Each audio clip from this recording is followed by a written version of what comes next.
বেনাপোল বন্দর দিয়ে ভারতে যেসব পণ্য রপ্তানি হয় তার মধ্যে উল্লেখযোগ্য সুপারি। সুপারি উৎপাদনে বিশ্বে দ্বিতীয় অবস্থানে রয়েছে বাংলাদেশ। গুণগত মান ভালো হওয়ায় পার্শ্ববর্তী দেশ ভারতে বেশ চাহিদা রয়েছে সুপারির। তথ্য বলছে বছরে প্রায় 700 কোটি টাকার সুপারি রপ্তানি হয় ভারতে। তবে গত 5 আগস্ট সরকার পরিবর্তনের পর রফতানি বাণিজ্যে আসে একের পর এক নিষেধাজ্ঞা ও নানান শর্ত আরোপ। এতে বর্তমানে রফতানির পরিমাণ কমে নেমেছে 30%।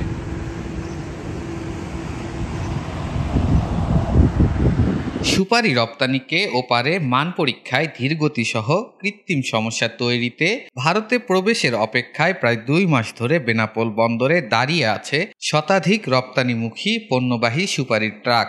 এতে অর্থনৈতিক ক্ষতির মুখে পড়েছেন ব্যবসায়ীরা। তারা অভিযোগ করে বলেছেন, ওপারে পরীক্ষণ সহ নানান কারণ দেখিয়ে তারা পণ্য নিতে দেরি করছে। বেনাপোল বন্দরে 1 মাস 26 দিন আসছে আমরা এক্সপোর্ট মাল নিয়ে সুপারি। আজকে আমাদের 1 মাস 26 দিন ধরে সিএনএফ ঘুরছে। এখন এসব মালের কি ফেরা আমরা তো বুঝতে পারছি না। আমরা এখানে যে ক্ষতিপূরণটা পাচ্ছি 2000 টাকা দৈনিক দিচ্ছে, কিন্তু তা থেকেও আমাদের টার্মিনাল চার্জ নিচ্ছে। কিন্তু তারপরে যে টাকা থাকে খোরাকি বাদ দিলে আমাদের 1000 খানেক টাকা থাকে, কিন্তু এখানে টাকা আমাদের লস।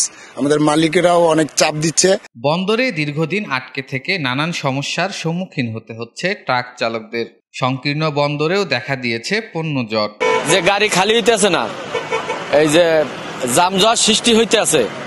যদি দূরত্ব খালি হয় তাহলে জামজট সৃষ্টি কম হবে।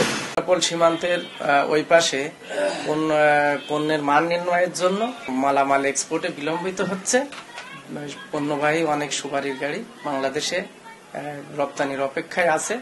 আমরা চেষ্টা করছি যাতে দ্রুত গাড়িগুলো এক্সপোর্ট হয়ে যায়। পরিসংখ্যান বলছে 2024-25 অর্থ বছরে বাংলাদেশ থেকে ভারতের সুপারি আমদানির পরিমাণ দাঁড়িয়েছে 53.6 মিলিয়ন মার্কিন ডলার।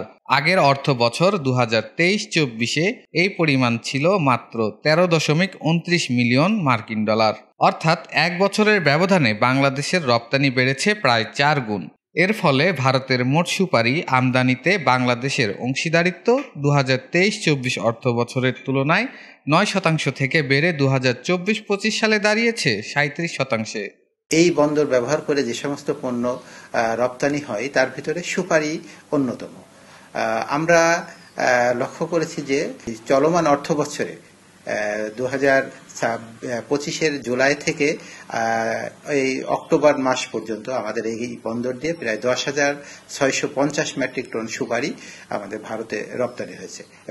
যদি কোনো ট্রাক এসে থাকে আমাদের কাছে না আসা পর্যন্ত আমরা কিন্তু ব্যবস্থা নিতে পারি না, আসার সাথে সাথে আমরা ব্যবস্থা নিয়ে নিই।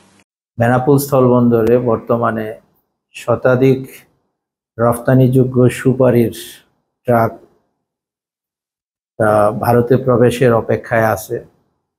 ল্যাব টেস্ট সহ বিভিন্ন সরকারি ফর্মালিটিস শেষ করতে হয়তো কয়েক মাস সময় লাগতে পারে।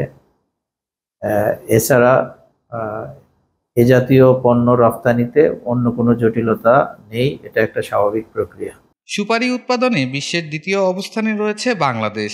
সুপারি মূলত পানের সঙ্গে খাওয়ার প্রচলন থাকলেও ঔষধি গুণাগুণ, পশুখাদ্য, প্রাকৃতিক রং তৈরি, হস্তশিল্প সহ নানাবিধ কাজে ব্যবহার করা হয়।